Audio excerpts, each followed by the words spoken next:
Welcome to VSOW. Today, we are taking on a really substantial deep dive. We're looking into one of the most comprehensive and, frankly, controversial stacks of sources we've ever tackled.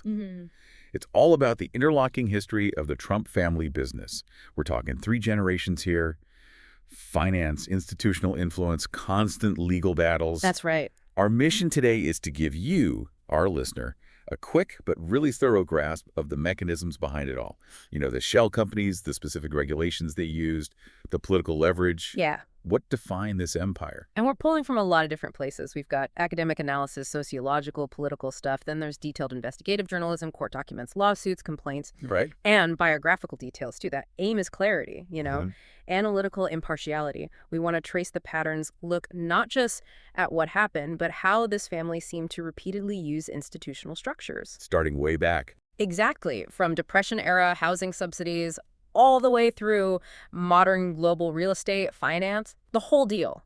We have to be rigorous here. The material just demands it. We need to pull out the exact claims, the documented facts, and try to separate that from, well, all the noise surrounding it. Okay, so we're essentially trying to piece together the operating manual, maybe, for a multi-generational strategy focused on maximizing wealth and influence.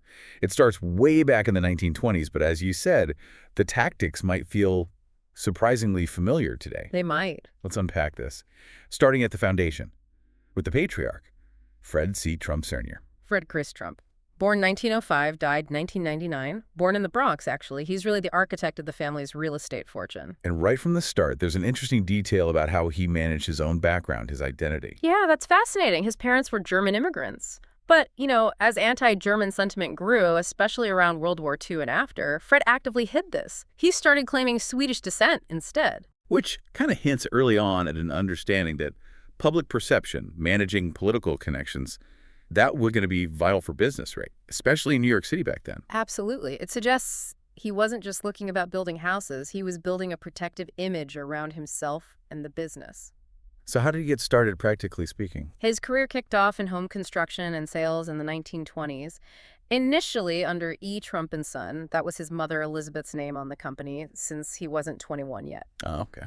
He had some impressive early successes, like he built one of New York City's first modern self-service supermarkets called Trump Market back in '33, sold it later to the King Cullen chain. But the real engine of his growth seems to have been federal programs. That's the key. His major breakout came from strategically leveraging federal power, specifically the Federal Housing Administration, the FHA. The FHA, established after the National Housing Act of 1934. The idea was to stabilize the housing market, help people get loans. Right. Exactly. But Fred Trump seems to have seen the massive loan subsidies they offered as a way to build a huge personal fortune. He built an incredible number of units, over 27,000 apartments and row houses, mostly in Brooklyn and Queens. Places like Shore Haven, Beach Haven, these were big projects. And it's critical to remember, as you mentioned, that while the FHA helped construction, it also enabled some pretty discriminatory practices. Yes, absolutely critical. The FHA structure enabled institutionalized discrimination through practices like redlining. This basically created a situation where builders like Trump could maximize profits in housing markets that were effectively segregated by race. And this exploitation, using these government contracts, it didn't make long for it to attract scrutiny. Okay, so let's talk about that early scrutiny. How serious was it, this profiteering aspect? Well, we have documentation for 2 major investigations pretty early on. The first one was 1954. A U.S. Senate committee was looking into windfall gains from FHA loans. Windfall gains. Yeah, basically profits that seemed way out of line with the costs. They found big discrepancies. For instance, on the Beach Haven Apartments project, Fred Trump got FHA loans that were $3.5 million more than the documented construction costs. Wow. $3.5 million in 1954 money. That's enormous. It is. The investigators concluded he was essentially using these government-backed loans to just pocket a massive difference between the loan amount and the actual expense. And how did he respond? How do you defend taking that much extra from a public program? His defense was, well, it was kind of a preview of tactics we see later, very technical, focused on semantics. He argued he hadn't literally pocketed the profits. Literally. Yeah, because he hadn't physically withdrawn the cash from the corporation's bank accounts. It was a linguistic sidestep, really, trying to obscure the financial reality that the corporation had received millions in excess funding thanks to the government guarantee. A shell game with words. Yeah. And this wasn't a one-off incident. No, the pattern pops up again. In 1966, New York State investigated him over Trump Village, which was a state-sponsored development. Huh? This time, the state investigation found he had deliberately overestimated the building costs. And he profited about $598,000 just from overcharging the project for equipment, rentals equipment, likely owned by another one of his entities. So funneling money through inflated internal costs. Exactly. The commission investigating called him a pretty shrewd character, which feels like quite an understatement. But here's the really crucial part. Despite documenting these aggressive tactics, these inflated costs, there were no indictments. Oh, charges filed. None. Which, you could argue, demonstrated an early issue, maybe the system's inability or perhaps unwillingness to effectively rein in his methods. It sort of set a precedent, didn't it, that this kind of aggressive behavior might fly. It certainly suggests a high tolerance for it. But the controversies weren't just about money and accounting, were they? They went much deeper into the actual culture of the business, particularly around race.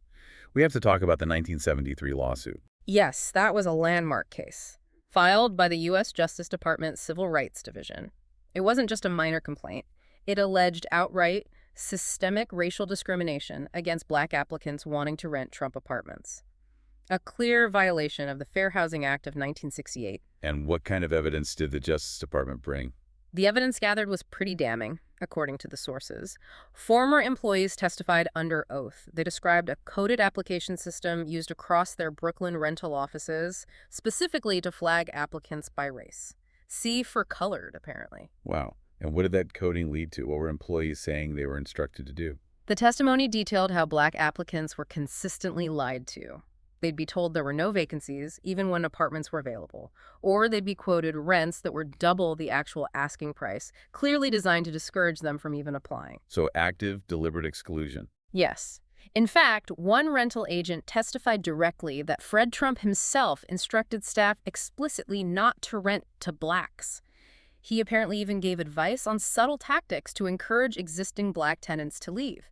This wasn't accidental bias. The testimony points to a deeply ingrained, active policy of discrimination built right into the core of the housing empire. That's incredibly stark. Given that level of evidence from former insiders, what happened with the federal case? Ultimately, they settled it. It ended with a consent decree in 1975. Okay, remind us what a consent decree means in practice. It's basically a court-enforced agreement. The defendant in this case, Fred and Donald Trump's organization, agrees to stop the prohibited activity, like discriminating, and takes specific steps to comply with the law. Crucially, they usually do this without formally admitting guilt for the past actions. So what did the Trumps have to agree to do under this decree? They were forced to implement several changes.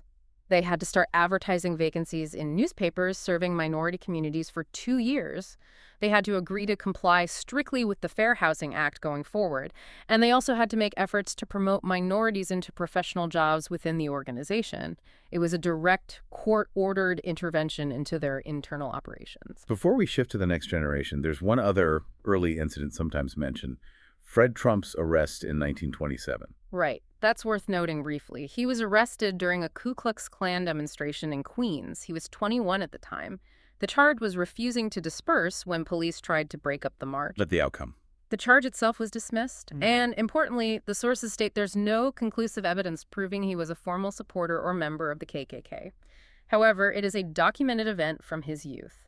Some see it as providing context, perhaps, for the racial biases alleged later in his business practices, even if a direct link isn't proven. Okay, so that's the foundation Fred built. An empire financed heavily by government programs, marred by accusations of profiteering, and formally sanctioned for racial discrimination. This sets the stage for the transfer of wealth and power to the next generation. Exactly. Donald Trump officially joins the family business around 1968, becomes president in 1971. The company starts being known as the Trump Organization around 1973. And this is where we get that famous origin story, the small loan of $1 million. It's become almost legendary, hasn't it? The core of the Trump brand narrative. It has. But the sources we've analyzed, particularly deep investigative work, paint a very, very different picture. That small loan narrative appears to be, well, largely fabricated. So what do the numbers actually show? The analysis suggests Donald Trump received something in the realm of $413 million, adjusted for inflation, from his father Fred's empire over his lifetime. $413 million. That's not a small loan. Not even close. And this wasn't just startup capital. It included huge sums, over $60.7 million, identified specifically as loans from Fred or his companies, but crucially, loans that were largely unreimbursed, never paid back. So it wasn't really a loan in the traditional sense. It was more like a continuous financial pipeline. That seems to be the core insight, yes. It wasn't a one-time boost. It was a constant, massive, effectively non-recourse financial lifeline. This allowed Donald to project that image of the self-made, risk-taking tycoon because the safety net from Fred was always there, insulating him from the consequences of potential business failures or risky ventures. It fundamentally shaped the public's perception of his financial independence. And Fred was actively grooming him for this role, right? Yeah. The sources mention Fred telling him to be a killer, you were a king. Yes, Fred was clearly focused on Donald as his business heir, coaching him in that aggressive mindset. And a key part of facilitating Donald's rise involved managing how wealth was transferred, often using methods seemingly designed to aggressively avoid taxes, specifically gift taxes. Gift taxes would normally apply to such huge transfers between family members if they weren't structured carefully. Precisely. And the scale of the alleged tax avoidance here is, well, it's pretty breathtaking when you look at the numbers reported. Lay it out for us. Okay, so the documents and analysis suggest that Fred and his wife Mary provided over $1 billion in 2018 currency to their children throughout their lifetimes. $1 billion. Yeah. Now, experts who analyzed these transfers alleged that the way this was structured allowed the family to avoid paying over $500 million in gift taxes that should have been due. $500 million in avoided taxes. How much did they reportedly pay? Records indicate only about $52.2 million was actually paid in taxes on that billion-dollar transfer. That's roughly 5%, a tiny fraction of what might have been owed under standard gift and estate tax rules. How on earth did they manage that? Let's get into the specifics. The most notorious scheme seems to be this shell company, All County Building Supply and Maintenance, set up in 1992. Oh, yes. All County. This is a really sophisticated example because it seems designed to hit multiple targets at once. Avoid taxes and extract more money from tenants. Okay, break down how it worked. So Fred and Donald set up All County as a subsidiary company. But here's the clever part. They gave 20% ownership to each of Fred's living children, Donald, Marianne, Robert, and Elizabeth, plus another nephew. This structure meant profits flowed directly to the next generation. And what did All County actually do? Its stated purpose was to act as a purchasing agent.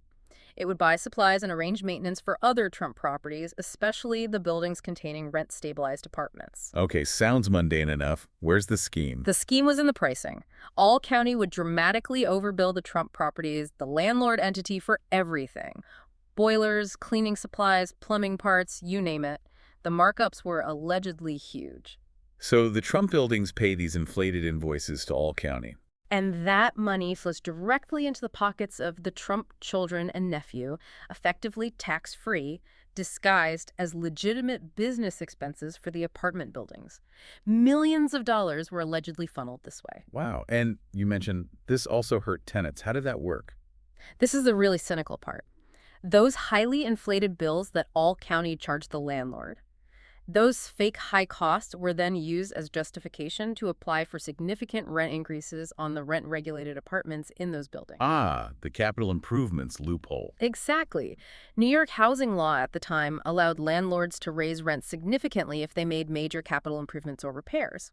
But the system often relied heavily on the landlord self-certifying the cost of those repairs. So by inflating the costs through their own shell company. They created phony documentation showing high expenses, which then allowed them to legally jack up the rents on tenants who were supposed to be protected by rent stabilization laws. It was a double dip, avoiding gift taxes on the money funneled to the kids while simultaneously extracting higher rents from tenants based on fake costs. That is intricate. And this pattern of masking donations, manipulating values, it continued right up until Fred's death. Tell us about the Trump Palace deal. Right, the Trump Palace condominiums transaction. This looks like another textbook example of trying to disguise a large gift as a business deal to dodge taxes. This happened between 1987 and 1991, a time when Donald's finances were reportedly under stress. He had significant loan debt. Okay. Fred steps in and invests $15.5 million into Donald's Trump Palace project. Then, shortly after, Fred sells his shares in the project back to Donald for a mere $10,000. 15 million invested, sold back for 10,000. Exactly. The allegation is that this wasn't a real sale. It was structured to look like one, but it effectively functioned as a massive, untaxed donation of nearly $15.5 million. It provided critical capital to Donald when he needed it, but completely bypassed the gift tax system. And then, as Fred approached the end of his life, there were moves made with the bulk of his property portfolio. Yes, this is where the scale of the alleged undervaluations becomes really apparent. Shortly before Fred died in 1999, ownership of most of his apartment buildings was transferred to his surviving children. Okay. Now, for tax purposes, specifically gift and estate taxes, these assets, this massive portfolio of New York real estate, were declared to be worth only $41.4 million at the time of the transfer. 41 million for Fred Trump's entire empire. That seems low. Extremely low, according to later events, because in 2004, just 5 years after Fred's death, the children sold those same assets, and they sold them for over 16 times that declared value. 16 times, so hundreds of millions of dollars more than they were valued at just a few years earlier. Precisely. Which strongly suggests, according to tax experts cited in the sources, that the initial $41.4 million valuation provided to tax authorities was deliberately and drastically lowballed. The result: avoiding potentially hundreds of millions of dollars in gift and estate taxes that would have been due on the actual market value. It's probably no surprise, then, given this complex and allegedly deceptive financial history, that it led to conflict within the family itself. Most notably, the lawsuit from Mary L. Trump, Fred Jr.'s daughter. Right. Fred Trump Sr.'s will, written in 1991, named Donald, Mary Ann, and Robert as the co-executors of his estate. But it notably excluded the children of his eldest son, Fred Jr., who had passed away earlier from alcoholism. So Fred Jr.'s kids, Mary and Fred III, were cut out. Essentially, yes, from controlling the estate and allegedly from a fair share of the inheritance. Mary L. Trump filed a lawsuit claiming that her uncles and Aunt Donald, Robert, and Mary Ann actively defrauded her and her brother out of millions. How does she claim they did that? She alleged they provided fraudulent accounting statements that deliberately misrepresented the true value of Fred Sr.'s estate. They claimed it was worth $30 million or maybe less, when investigative reports later suggested the real value, tied up in those undervalued properties, was vastly higher. And she claimed she didn't realize the extent of this alleged fraud at the time. Correct. Mary Trump contends she only grasped the potential scale of the fraud years later, after the New York Times published its deep investigation into the family's finances, which relied on confidential records she reportedly provided. This really highlights how opaque and complex the family's financial dealings were kept, even from other family members. There's a detail in that lawsuit that really stands out, though. It speaks volumes about the internal dynamics, the alleged pressure tactics used against Mary and her brother. Yes, the lawsuit described it as unfathomable cruelty. It alleged that Donald and his siblings, acting as executors of Fred Sr.'s estate, cut off the health insurance coverage for Mary and her brother, Fred III. Cut off their health insurance. Why? The lawsuit claims it was done specifically to pressure them into settling the dispute over the estate on terms favorable to the executors, to force them to accept the low valuation and drop their challenge. And the timing was particularly cruel. Extremely. This happened while Fred III's infant son, who suffered from cerebral palsy, required extensive and very expensive medical care. He had spent months in a neonatal intensive care unit. Cutting off the family's health insurance at that precise moment, allegedly using a critically ill baby's health needs as leverage in a financial dispute.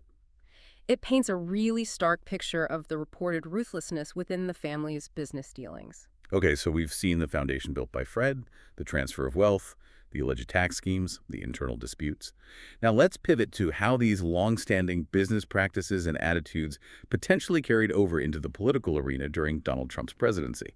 This is where the analysis shifts from purely business history to the intersection of business, personality, and political institutions. Sociologist John Campbell offered a really interesting framework for understanding the changes during the Trump administration. He called them rapid and radical. That phrase definitely stands out. Because usually sociologists talk about institutional change as being slow, incremental, path-dependent, meaning constrained by past choices. How did Campbell explain this apparent speed and depth of change under Trump?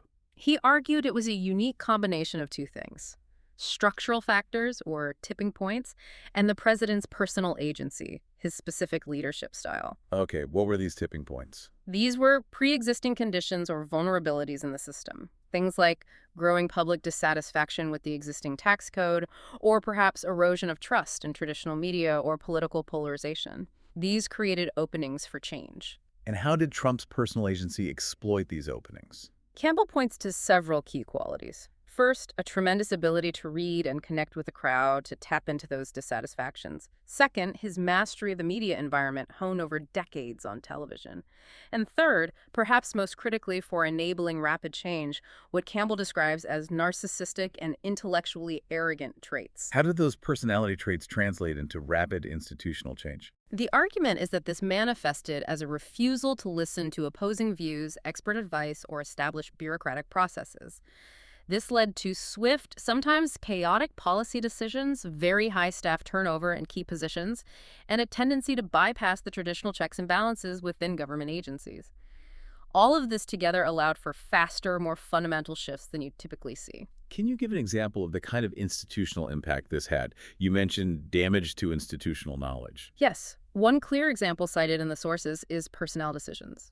The appointment of individuals seen as unbelievably unqualified to lead major cabinet departments.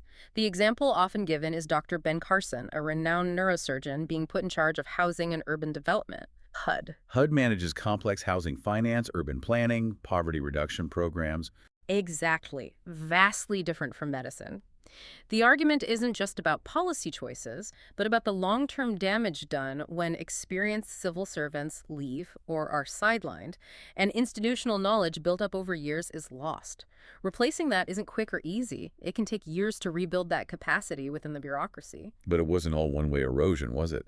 Some parts of the government machinery pushed back. That's right. There were examples of institutional resilience where parts of the civil service resisted attempts to undermine their functions. The Department of Agriculture is a good case study. What happened there?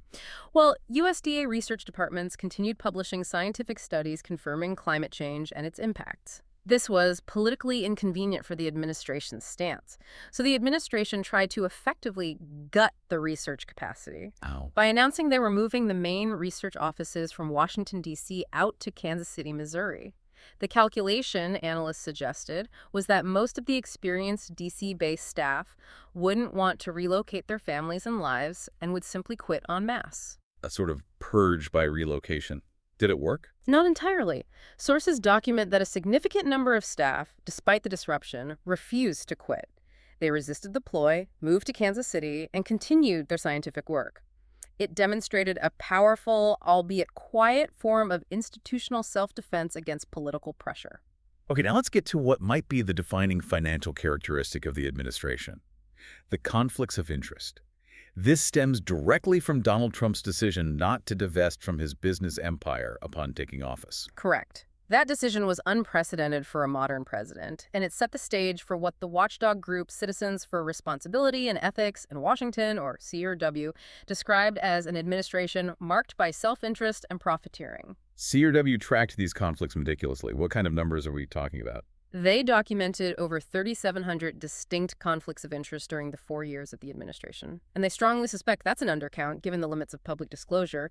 Essentially, the presidency and the private business interests became deeply, visibly intertwined. How did this manifest in practical terms?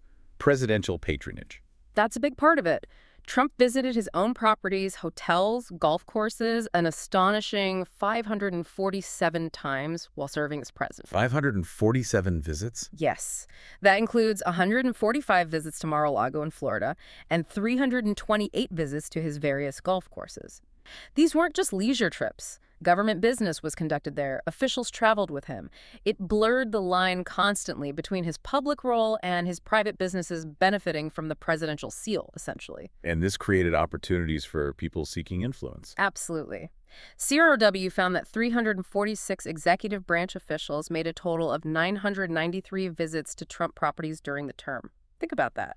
Cabinet secretaries, advisors, agency heads conducting government business at the president's private, for-profit clubs and hotels.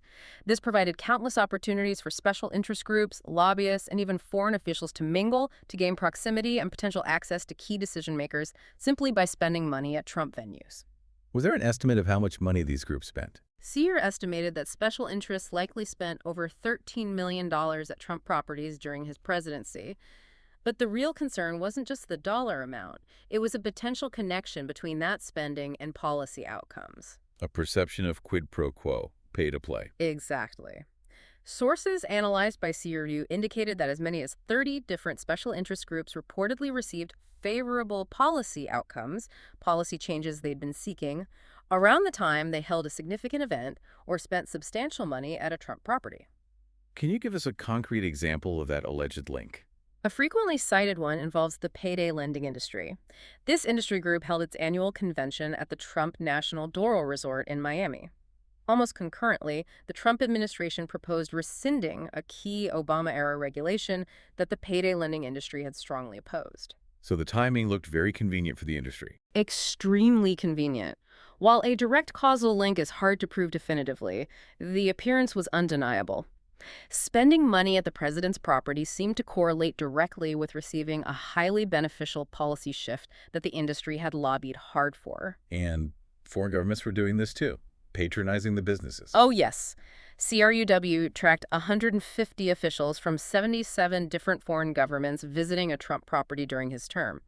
Some foreign officials were even quoted saying they saw staying at Trump hotels or using his facilities as a way to curry favor, to show closeness to the administration. Beyond just visits was the president himself promoting the businesses. Constantly. He mentioned or referred to Trump Organization businesses 378 times in his official capacity as president, during speeches, press conferences, official events, often using, as CREW put it, effusive language, calling his properties beautiful, great, the best, wonderful. He was effectively acting as the global pitchman for his own brand while holding the highest public office. Perhaps the most blatant example of this blurring of lines, using the office for commercial promotion, happened internationally, at the G7 summit. Yes, that was quite extraordinary. During the G7 summit in Biarritz, France, a major gathering of world leaders, President Trump used the occasion to publicly preview an endorsement. He told the assembled world leaders and international press that the next year's G7 summit would be held at his own resort, the Trump National Doral in Miami. He announced it at the G7. He heavily previewed it, praising Doral's magnificent buildings, its proximity to the airport, essentially giving a sales pitch to the world from the G7 stage. The backlash was immediate and fierce, even among Republicans, and the plan was eventually scrapped. But the attempt itself was a stunning example of trying to leverage the immense symbolic power and taxpayer funding of an international summit for direct personal business gain. It really signaled that, for this administration, governance and self-enrichment could be seen as interchangeable. Okay, so the presidency ends. But the patterns of leveraging access and influence for financial gain seem to continue almost immediately with the next generation, don't they? Jared Kushner's post-White House dealings drew a lot of attention. Yes, almost instantly. Jared Kushner, who served as a senior advisor, heavily focused on Middle East policy, brokering the Abraham Accords, dealing extensively with Saudi Arabia. Just 6 months after leaving the White House, his newly formed private equity fund, Affinity Partners, secured a massive investment. This is the Saudi investment. Correct. A $2 billion investment from Saudi Arabia's Sovereign Wealth Fund, the Public Investment Fund, or PIF, which is chaired by Crown Prince Mohammed bin Salman, or MBS, whom Kushner dealt with very closely while in office. $2 billion, 6 months out of office. The timing alone raised eyebrows. Huge eyebrows. Concerns were immediately raised about a potential improper quid pro quo. Was this massive investment somehow connected to Kushner's official actions while serving as the main White House envoy to the Saudis? Remember, he helped put together a $110 billion arms deal with them. And wasn't there something unusual about the structure of that investment, too? Very unusual, according to financial analysts. Typically, a single investor in a large private equity fund might contribute a few % of the total capital. Here, the Saudi PIF provided $2 billion out of Affinity Partners' reported total of around $3 billion under management at the time. So two-thirds of the fund came from this one Saudi source. Exactly. That level of concentration from a single politically sensitive sovereign wealth fund, steered by a leader Kushner had just finished working with diplomatically, was seen as highly irregular in the financial world. It amplified suspicions that his White House service might have been leveraged for immense personal financial benefit immediately upon leaving office. Meanwhile, the Trump Organization itself, now run primarily by Eric and Donald Jr., continued to face scrutiny over potential foreign influence, particularly regarding the Constitution's emoluments clauses. Right. Those clauses generally ban federal officials from accepting payments or gifts from foreign governments without Congress's consent.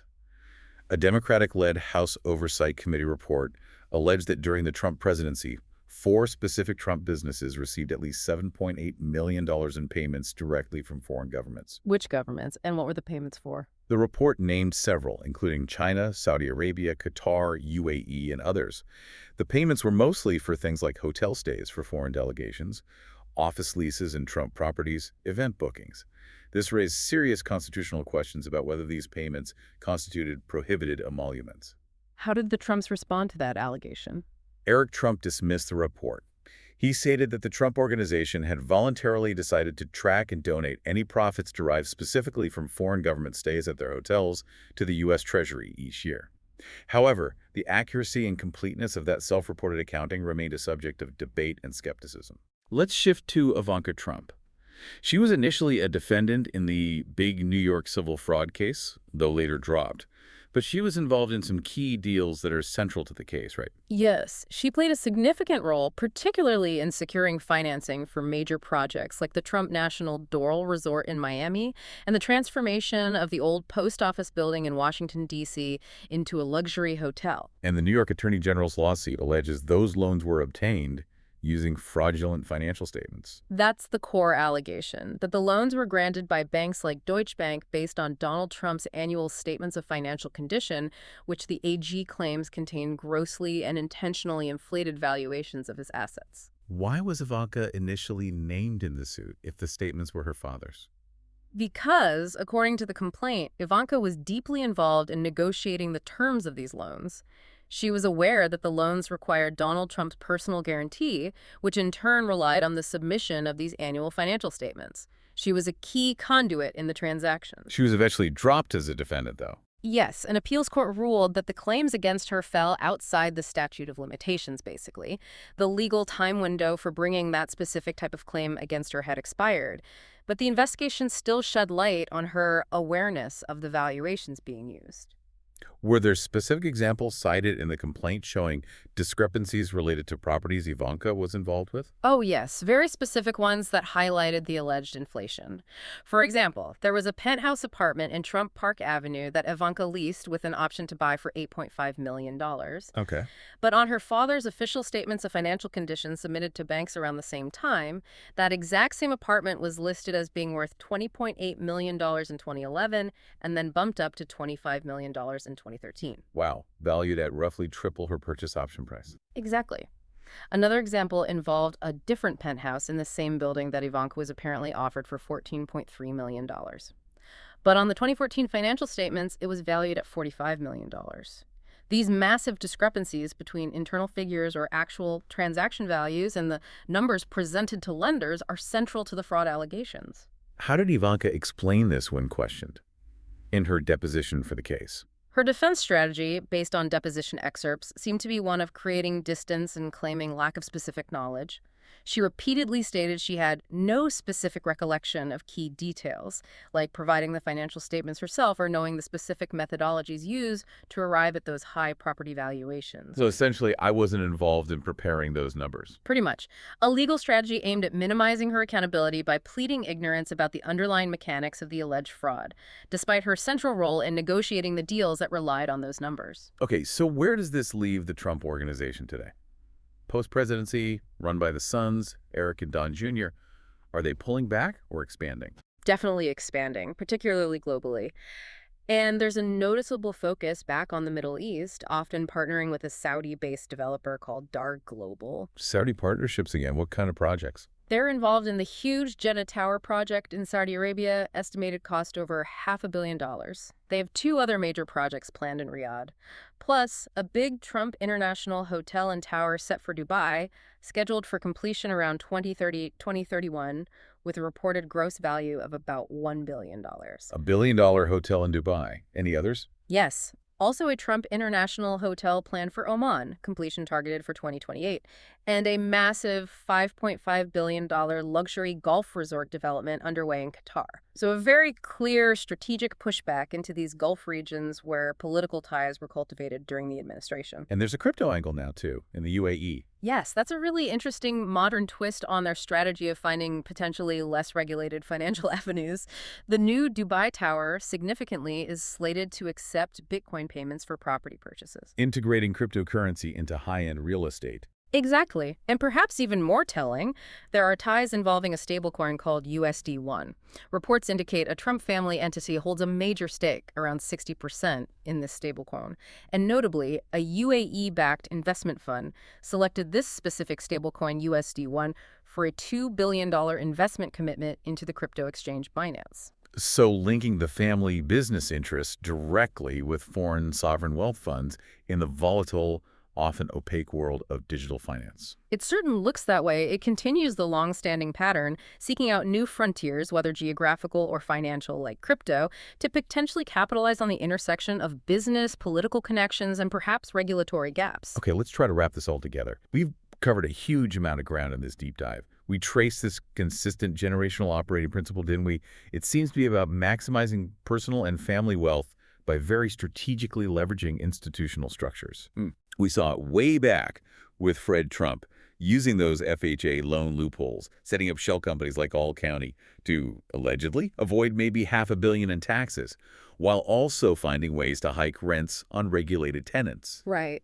That same sort of boundary-pushing approach seemed to carry into the White House years, resulting in what sociologist John Campbell called rapid and radical institutional changes, and, according to CRWA, thousands of documented conflicts of interest that effectively monetize the presidency. Yeah, the pattern is consistent. And now, post-presidency, we see the current generation continuing this pattern, leveraging the access gained perhaps through massive, arguably unusual foreign investments like Kushner's Saudi deal, and pushing global expansion into politically connected regions and new, less regulated sectors like cryptocurrency. I think the central thing that emerges across all these decades is that expert ability, you could call it shrewdness or something else, to recognize and exploit structural weaknesses. Whether it was the relatively weak oversight of FHA contracts back in the 50s, or the specific loophole that allowed landlords to self-certify repair costs for rent hikes in the 90s, or maybe the lack of clear, enforceable divestment standards for a sitting president more recently.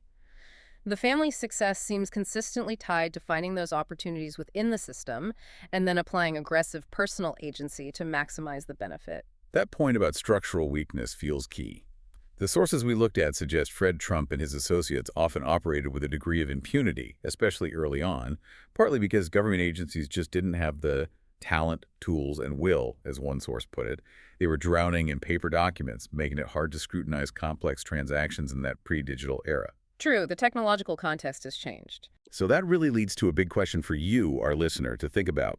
Now that we do have things like electronic filing, instant data analysis, plus incredibly heightened political and media scrutiny, and of course, major civil and potentially criminal legal proceedings underway against the family and the organization. Is this era finally coming to an end? Is the multi-generational playbook of financial maneuvering hitting a wall? Or are the fundamental loopholes, the structural weaknesses in tax law, campaign finance, ethics regulations, are they still just too broad, too easy to exploit for these kinds of practices to be truly closed off? That's a really provocative thought. It connects this specific family's long history directly to the much bigger question of institutional accountability and whether our systems have really caught up in the digital age. Something to definitely mull over. If you found this deep dive into the source material valuable, please do remember to subscribe, like this discussion, and maybe leave a comment sharing your own insights or takeaways from the analysis we've presented today. Thank you for joining us for this exploration. Thank you for listening to VSOW.